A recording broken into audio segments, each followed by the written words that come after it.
सेना में नई भर्ती पॉलिसी को लेकर पूरे बिहार में हंगामा मचा हुआ है। कई शहरों में आगजनी हुई है और युवा सड़कों पर हैं।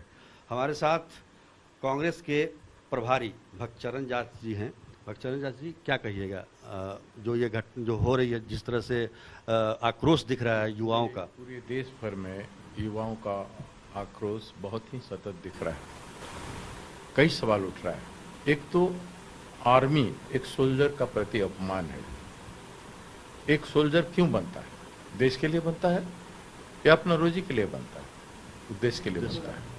हमारा सोल्जर बनने का कंसेप्ट है हम देश के लिए लड़ेंगे। ये आज़ादी के बाद से लगातार रहा है।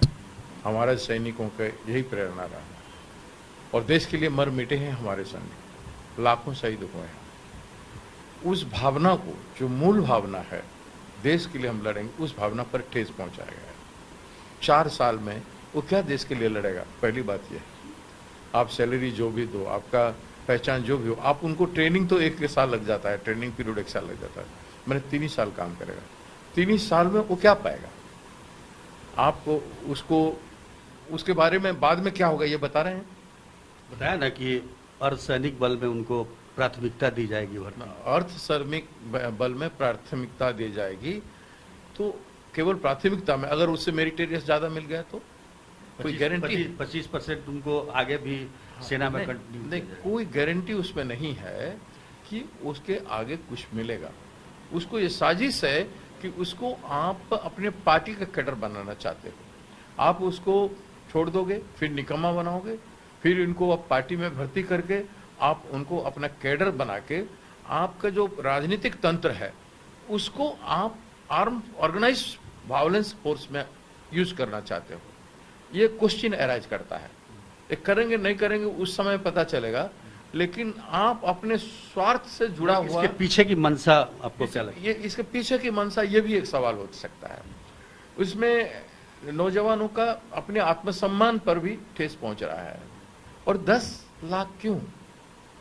130 करोड़ के देश में 38 करोड़ नौजवान हैं, उसमें 10 लाख जॉब से क्या होगा? आपका 2 करोड़ का जो प्रतिज्ञा था, जो प्रोमिस किया था, उस हिसाब से आपको आज तक आपको 16 करोड़ नौजवानों को 8 साल में नौकरी देना चाहिए था। 16 करोड़ तो दूर की बात, कोविड के समय में डिमोनेटाइजेशन से आज लगभग 20 करोड़ लोग अपना रोजगार खो चुके हैं। रोजगार चाहे किसी भी तरह का हो, अपना रोजगार खो चुके हैं। कॉन्ट्रेक्चुअल अपॉइंटमेंट पूरा गवर्नमेंट ऑफ इंडिया में और गवर्नमेंट ऑफ स्टेट में हर जगह हो चुका है।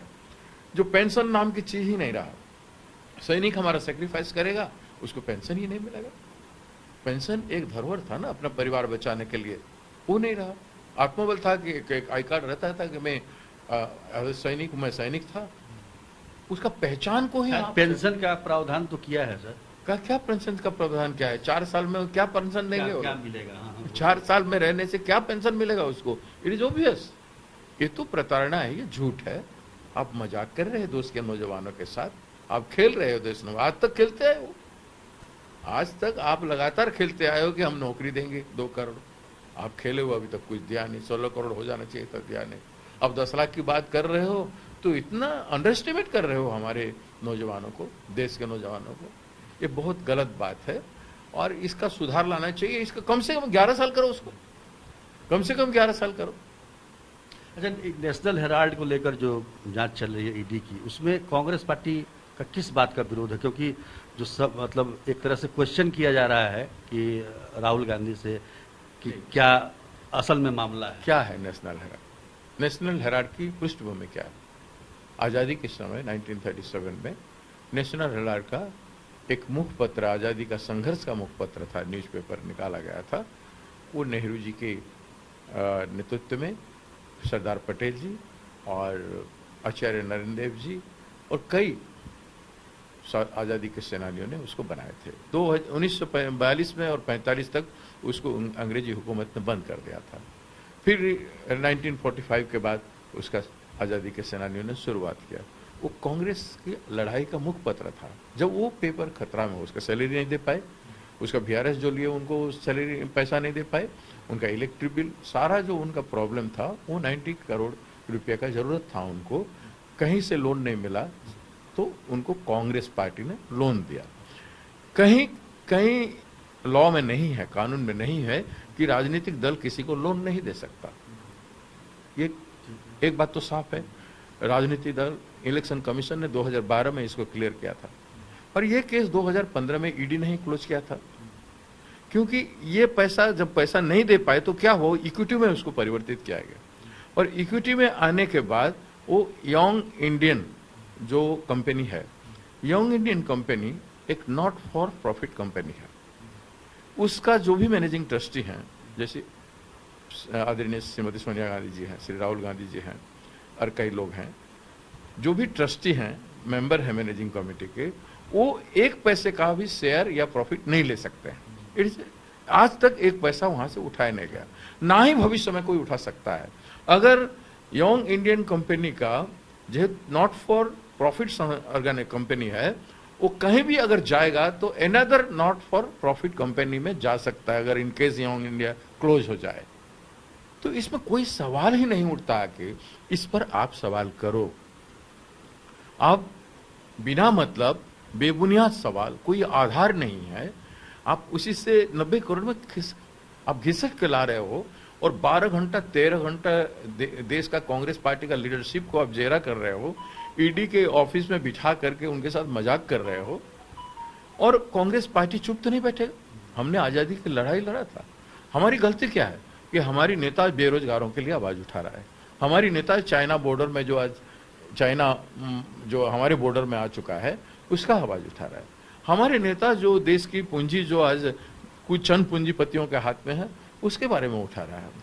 जो देश की बुनियादी सवाल, चाहे प्राइस चाहे जो कोई भी उठा रहा है, उसको आप बंद करना चाहते हो उस आवाज को। उदयपुर में हमने कहा कि हम भारत जोड़ो की बात करेंगे, क्योंकि आप भारत को तोड़ रहे हो।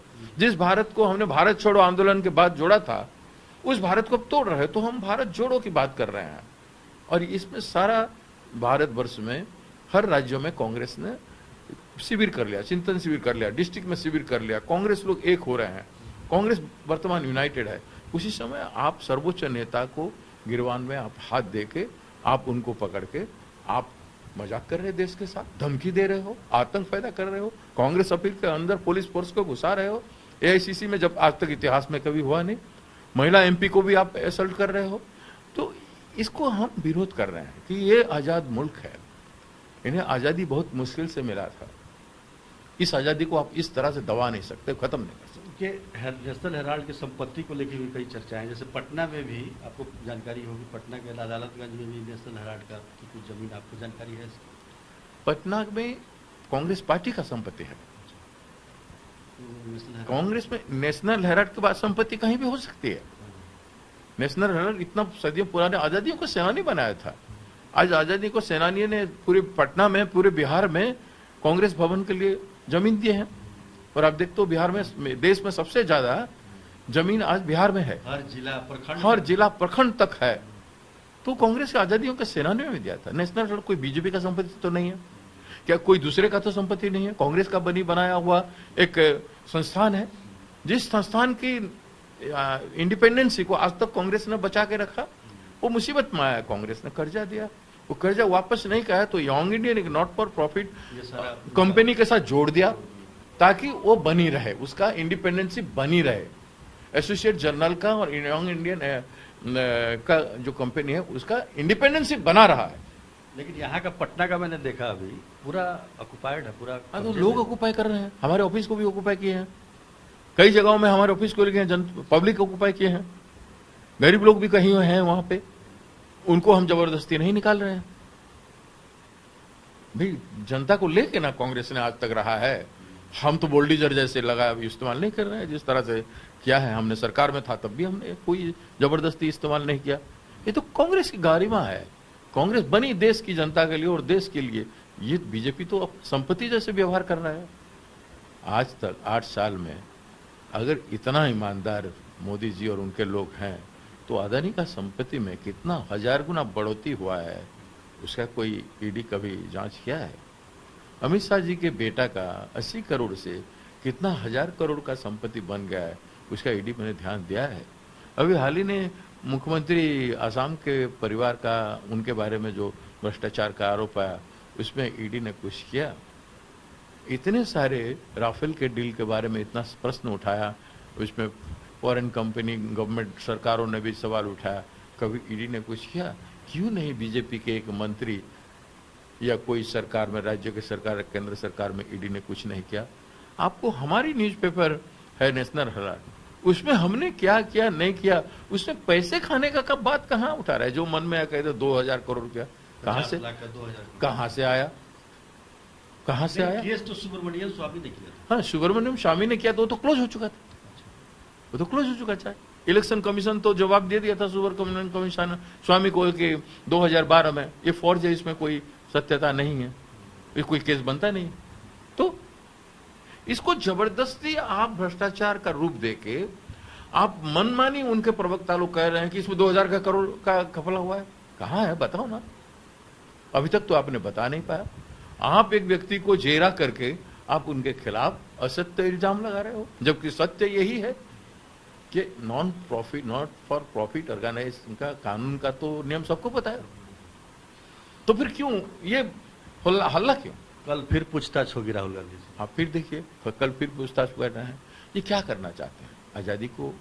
आजादी का गला को दबा रहे हैं। दबा पाएंगे? जब उस जमाने में नहीं कर पाए तो आज तो देश में जब जनता समझ जाएगी ना, ये समझ रहे हैं जनता को हम गुमराह करते रहेंगे। आप लोग भी मीडिया वाले बहुत उनका समर्थन दिए हो, लेकिन कितना दोगे आप लोग? आप लोगों का भी जमीर जागेगा, और जब आप लोगों का जमीर जागेगा तो उन्हीं की, तो आपको भी दे रहे हैं। हाँ, आप भी दे रहे हो, हमको भी दे रहे हो, ठीक है। लेकिन जब पूरा मीडिया, देश का चतुर्थ स्तंभ है ना, चतुर्थ स्तंभ है अपना मीडिया है, तो मीडिया जिस दिन कहेगा नहीं हम ये अंधापन को समर्थन नहीं करेंगे, तब वो जो करना है करेंगे। तब आप कितना मीडिया को दबाओगे? समय आने पर सब होता ही है। समय आने पर सब होगा, और समय आ रहा है।